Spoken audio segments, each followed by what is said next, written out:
So in this module, I want to talk about the client relationship versus client results. And the reason I want to talk about this specifically is because there is a tendency amongst marketing agencies to really attach themselves to the client's results. And obviously, if results are going well, then it's all well and good. But the reason why this is quite a dangerous narrative to run is because there are so many things beyond the marketing agency's influence that really determine the client's outcome, the client's results. So obviously if the marketing agency is running the advertising channels and doing a good job there, that's all well and good. That's going to have a positive impact on the client's results. But let's look beyond what the agency is doing, and let's turn our attention to what the client's world is like and what they're doing. So what are some of the things that influence the client's results from within the client's world that they can control? So obviously their product is a very big one.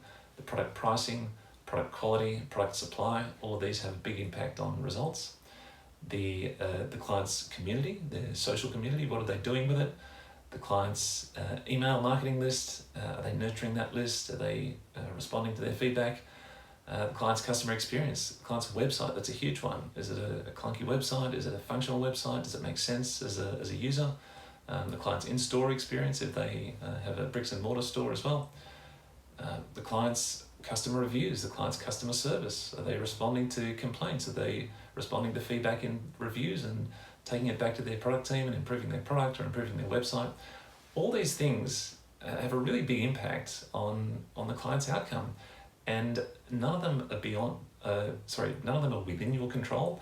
They're not beyond your influence. You can influence them depending on how good your relationship is with the client, obviously, but it's largely within the control of the clients, and they largely determine what they do. It largely determines their own results.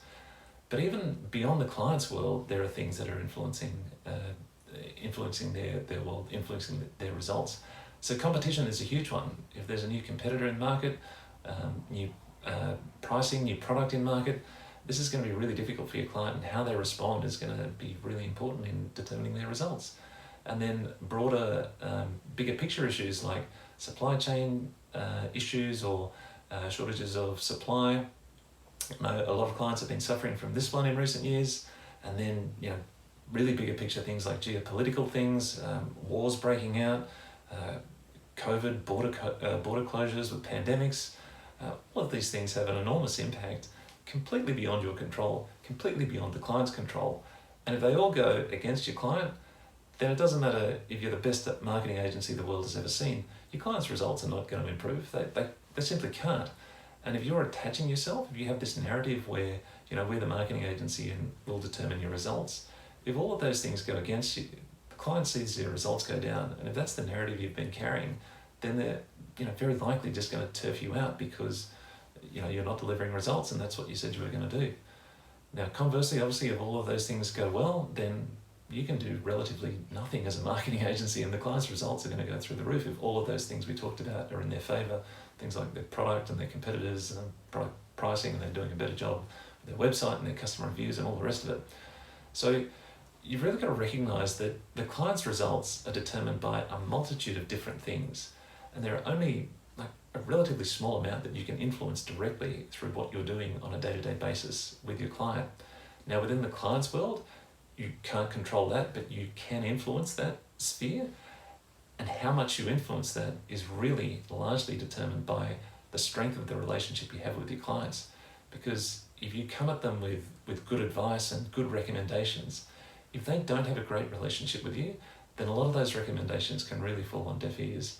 And it's to the client's detriment ultimately, but it's also to your detriment as well, because if you're attaching yourself to results and they're not listening to your wisdom and your recommendations and all the rest of it because the relationship is not really quite there, then that's only going to be a bad thing for your client and ultimately for you. And so I guess the summary here, it might be a little bit controversial to hear it, but you don't determine results as a marketing agency. You can influence them to an extent, but for the most part, the client is in control of their own destiny.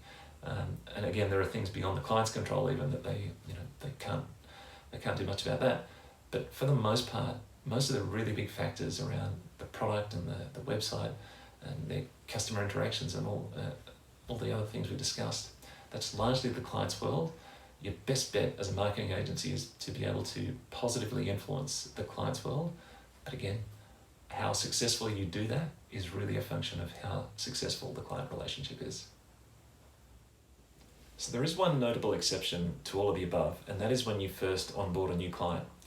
If you're able to take on a new client and immediately turn their results around for the better, then obviously that's something that you do want to attach yourself to, and you do want to share about it with your client. You probably don't need to, because I think it'll be very apparent to them as well. But that's certainly something that you should take credit for, because clearly that if that's the only thing that's different, if it's a new agency and suddenly you've been able to turn results around for them, then yes, you should obviously attach yourself to that. And you can continue to do that for several months, perhaps even years, but obviously after a while it will start to fade. And at that point, you don't want to fall into the trap of attaching yourself to results, because like we've discussed, there are many things at play that really impact on your client's results. And you don't want to attach yourself to positive results. Every time a client gets a good result, you claim credit for it, because if you're going to do that, then you've also got to take the blame for when results are down. As we've discussed, it's not necessarily your fault, because there are so many things influencing the client's results. All right, so to summarize, you can only directly control a relatively small amount of factors that influence your client's results. You can, however, influence the client's world, but how effectively you can do that ultimately depends on where the relationship is at with your clients.